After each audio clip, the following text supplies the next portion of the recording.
Hi. This is Carolyn Rose Goyda, and I'm talking today with Dick Russell, one of the fascinating researchers and authors who are going to be attending John Barbour's The Last Word on the Assassination, 31st January at the UNLV auditorium.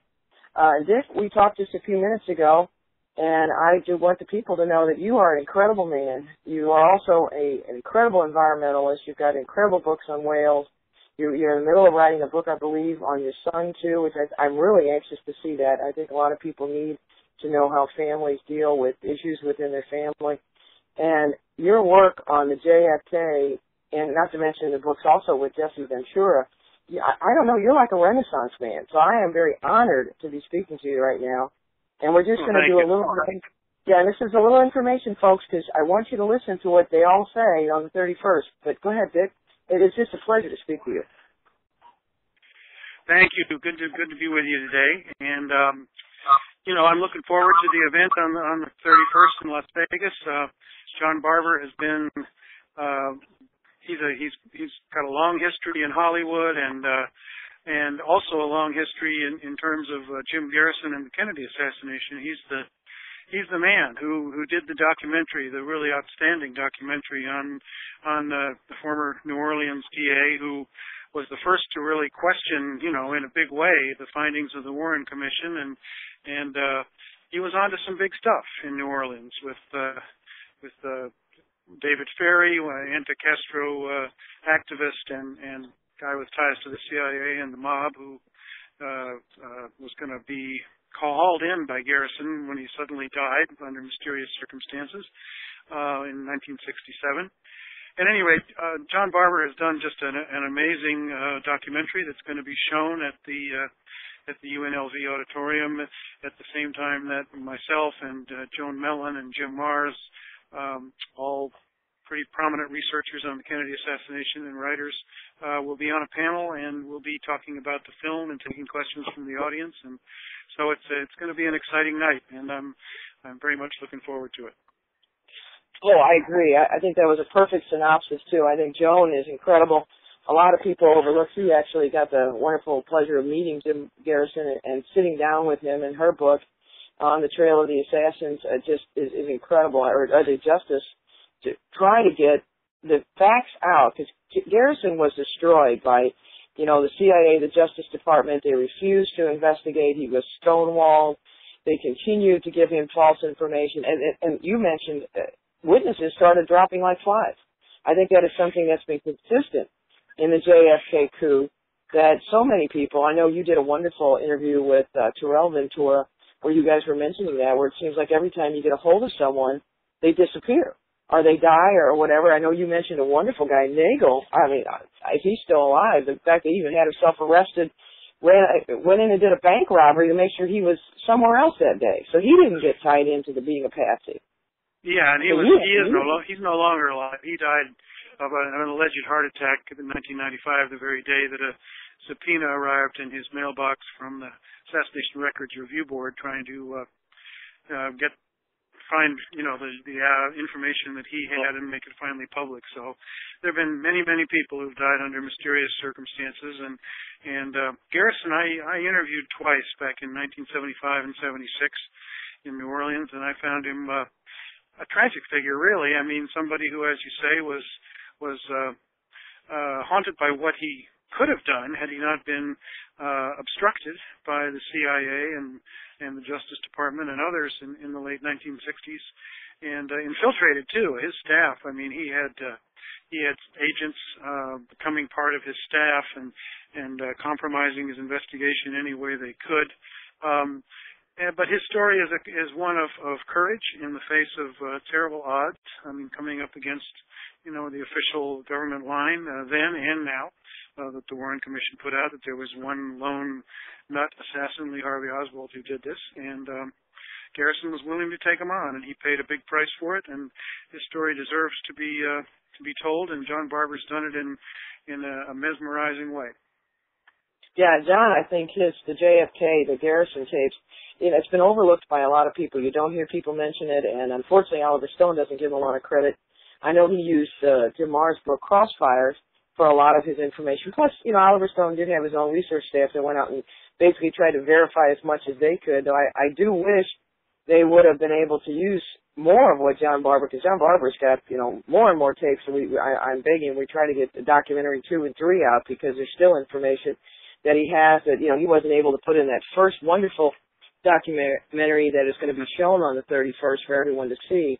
And I think he does a great job of summing it up. And there has been new information, and I know there's going to be new information on the 31st, because I believe it's Jim and Joan have both talked about the fact that a woman has come forward now that actually says she was standing with Oswald when they first heard the first shot. So here we have somebody now that's saying that, he was in the cafeteria, he wasn't around there, he wasn't upstairs. I mean, I think Oswald was one of the few people who probably didn't have a gun that day. So everyone else seemed to have one. I mean, you even got possibly Bush Party 1 sitting there in Dealey Plaza that day. Well, there's a lot of mysteries and a lot of things that are still defy. They really need explanation from the powers that be, and we're never going to get it from them. So people like Jim Mars and Joan Mellon and myself and many others who are still devoted to getting the truth out about this, it's really up to us and a new generation. I'm hoping that young people who might attend this event on the 31st will get inspired to begin looking into some things themselves. And so, one can only hope that even after 50 years that there may still be some truth to come out about what really happened on November 22nd, 1963. Well, and I think it's so important now because I actually believe that it's the minions and the descendants of the people that committed this coup that are running our country now. That's why we have false flags like 9/11, and we have these things. And we've had the Gulf of Tonkin, we had 7/7 over in England, we have 9/11 here.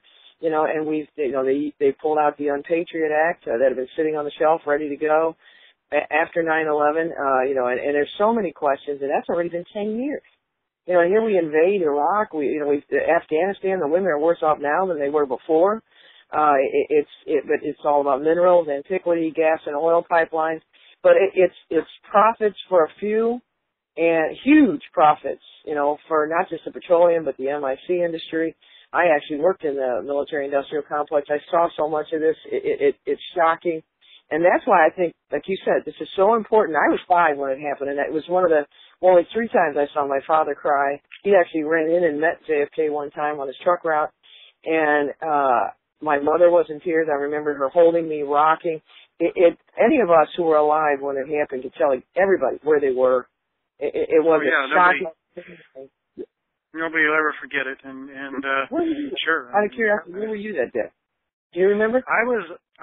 Sure. I was a junior in high school in suburb of Kansas City, and I remember walking down the hall, and a guy that I didn't know very well and would never remember, except for this moment which just burned into me, said, "Did you hear Kennedy's been shot?" And his name to this day, I remember what he looked like, and and then I remember going to American history class and sitting and listening with the rest of the country on the radio to the terrible news that was coming out of Dallas. I was not very political in those days, but I certainly was affected by it because it was a cosmic event, and I mean that in the sense of I don't feel like the country has ever recovered from what happened that day. And and the other assassinations of the 60s too, I'm talking about Malcolm X, Martin Luther King, and Bobby Kennedy, all of whom were cut down by not the same people, I'm not saying that, but certainly by the same forces that were out to prevent the country from becoming even more of a democracy and becoming the kind of country that we certainly don't have anymore. And I think it's directly traceable back to a lot of what happened in the 1960s. I think you're right. I think what you said is so true because, it basically changed the course of the history of not only our country but the world. Because I do believe that Kennedy, I've actually found his words. We're going to be putting that up shortly. Where he said he was going to be withdrawing, but he did not intend to fight the Vietnam War with American soldiers. I think that was one thing that the people upset. They tried to paint him, just like they did McGovern later, as a pinko coward, even though both he and McGovern were actually war heroes who put their life on the line, just like his brother Joe did. And his sister Kathleen, as a wave, actually died in a plane crash, too. It's just people don't understand. We have to get this younger generation, and that's why I've told John, this is not going to be just the last word. We are going to keep this candle lit because there is no, treason is treason. We need to follow this up because it's shocking when you sit there and realize that you have, Richard Milhouse Nixon becoming president after he'd been involved with Project Paperclip with Alan Dulles, and you've got Prescott Bush funding Richard Nixon in California. You've got a guy named Sparky Rubenstein working for Nixon in California. He later then goes to Texas and is later known as Jack Ruby. You've got Oswald, clearly a CIA operative, going to the Soviet Union as a double agent. Then he comes back, and instead of being arrested, he actually gets cash at the U.S. Embassy in Moscow to come home with. He's down there in New Orleans with, clearly it's come out that Clay Shaw was a CIA operative.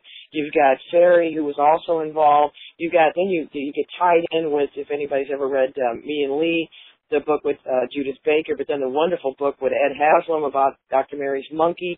You've got all this, weaponizing of cancer and Project Mongoose, which ties in Robert Kennedy, because that's always been my theory why he couldn't do anything, though he was going to do it when he became president, which is why they had to kill him, is that, here he was Attorney General when Lee came back.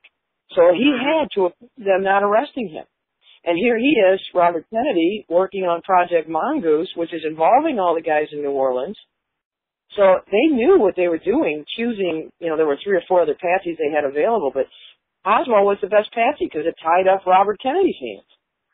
Well, Oswald certainly, his ties to Cuba, trying to get into Cuba, and his having lived in Russia were enough. I don't know about the Robert Kennedy part particularly, but at any rate, I'm going to have to go for now. But I thank you for your getting the word out about this event, and I hope that a lot of people will tune in. It's on the World Wide Web also. It's going to be live streaming, and so you don't have to be in Las Vegas to be part of it and to see John's film and hear Jim Mars, Joan Mellon, and myself, talk about it.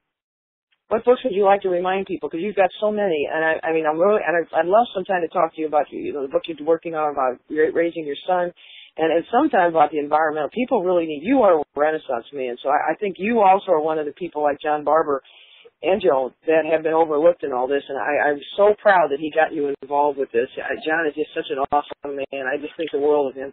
Really is. Thank you. I'm not ready to talk about any current project I'm working on, but yeah, I've done a lot on the environment, and I feel like it's vitally important for the youth of the country to start getting active on the fact that we're not going to have a livable planet much longer unless we start to change the whole oil and gas syndrome, and it's to do all that you got to know history too, and hopefully this event will add to folks' knowledge. So I thank you for having me on and for getting the word out about this, and see you in Vegas on the 31st.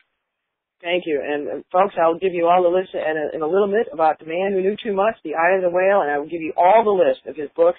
And thank you, Mr. Russell. I am so proud to talk to you today. Thank you so much. Okay, bye now. Bye-bye.